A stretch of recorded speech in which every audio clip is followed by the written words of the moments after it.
There are some things that only loss can teach us, like how sacred time is, how precious a voice, a laugh, a memory can become.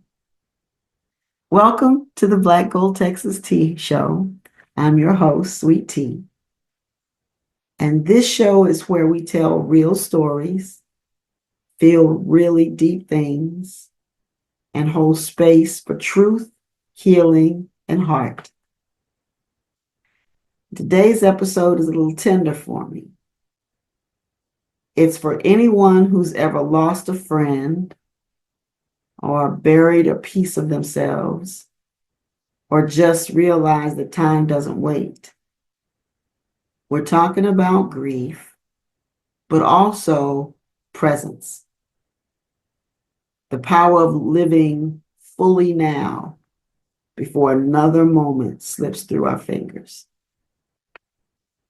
So wherever you are, whether you're driving, walking, or sitting still, I invite you to breathe with me. Let this be our pause, our prayer, our conversation while we're still here.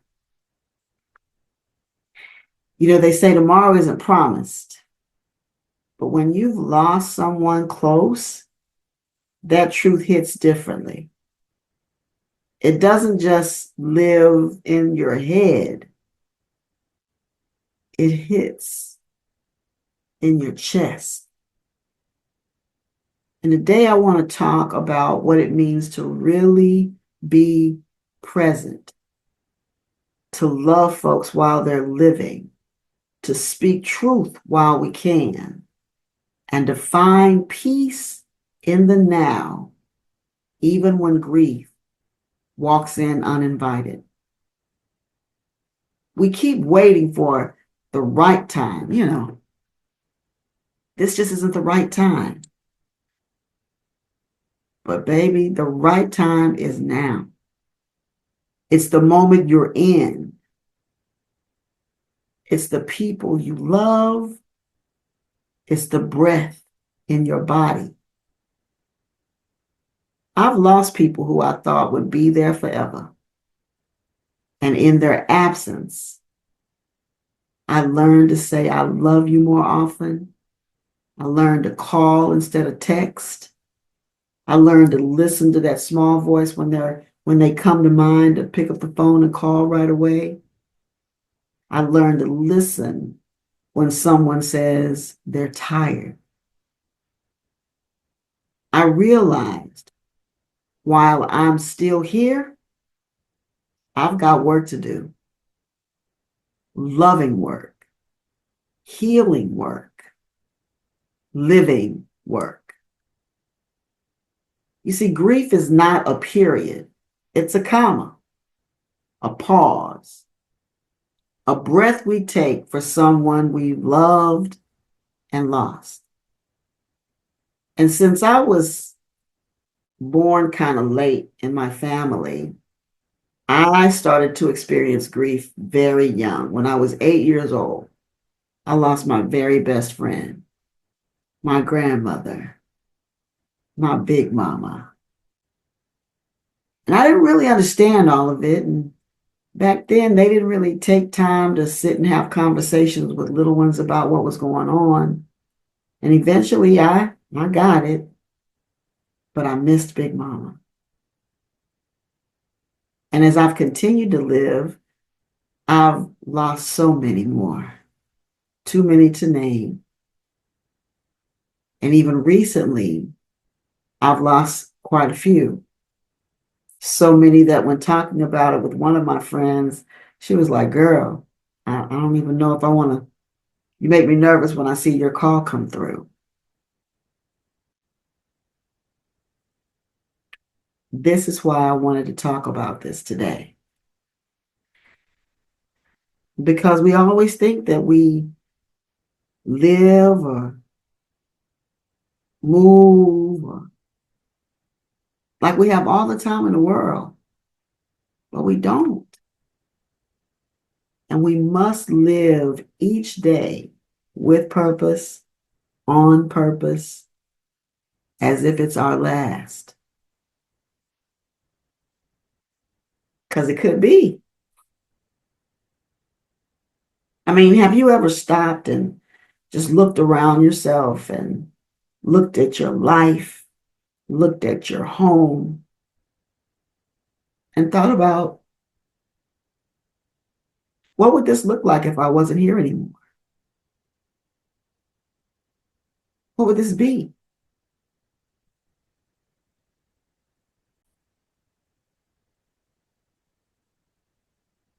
What would happen?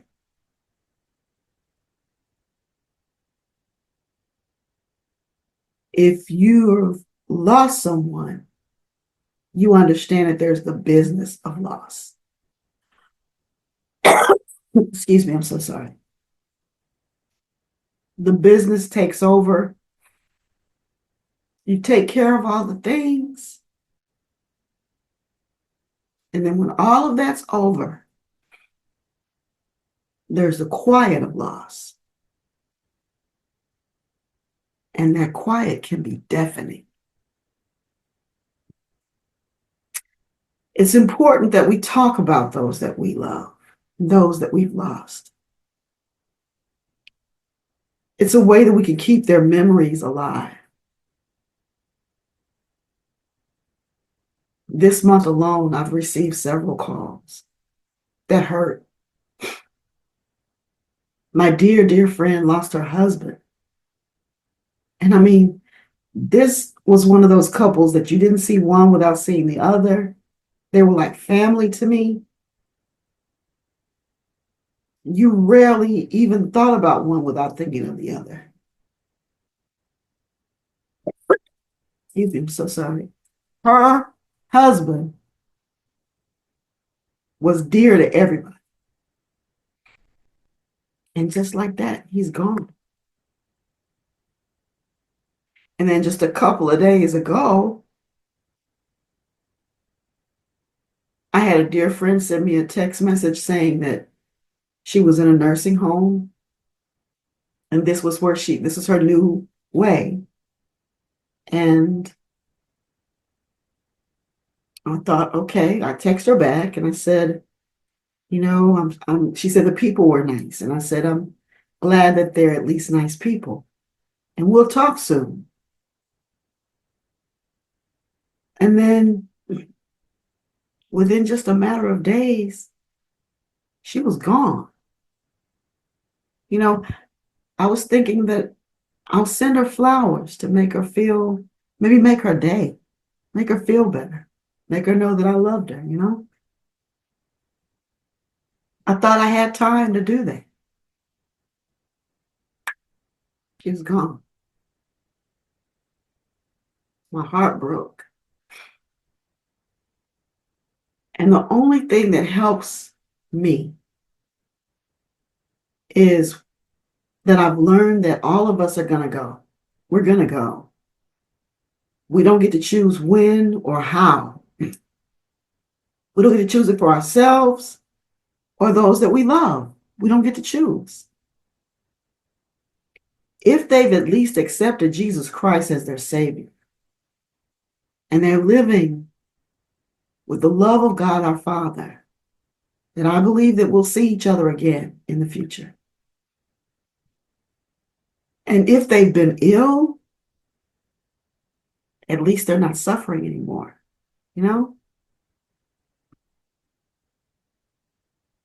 You should think of those that you've lost, those that you've loved, those that really are close to your heart. Maybe light a candle for them sometimes, just in their honor. Say their names aloud. Keep their memory alive by how you live. We'll certainly miss them. But while we are still here, we must remember to carry them with us in our kindness, in our courage, in our laughter, in our joy.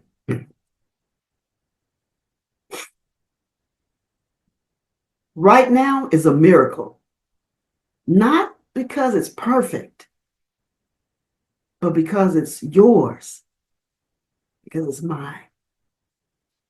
It's a present because it's the present. And we have to take advantage of this present. When I was younger, there was a song that we used to sing that said, "Give me my flowers while I yet live, so that I can see the beauty that they bring." Don't wait to tell someone you love them. Don't wait to forgive or to ask for forgiveness. Do it right now. If you're hearing this, you're still here. And that means there's breath in your body, purpose in your path, and time right now to be present, to be kind, to be bold, and to be real. Grief may visit, but so does joy. And in between those two, there's now, this moment, sacred, small, and beautiful. So while we're still here, let's love out loud. Let's say things that we've been holding back. Let's forgive, create, heal, and live with everything we've got. This is the BlackGold-TexasTee show, where the stories are real, the healing is honest, and the soul stays rich. And until next time, remember, we're really more alike than we are different. Let the rest of your life, starting right now, let the rest of your life be the best of your life. Take your time. Take care of your heart. And remember to give roses while they can still be smelled and adored. God bless.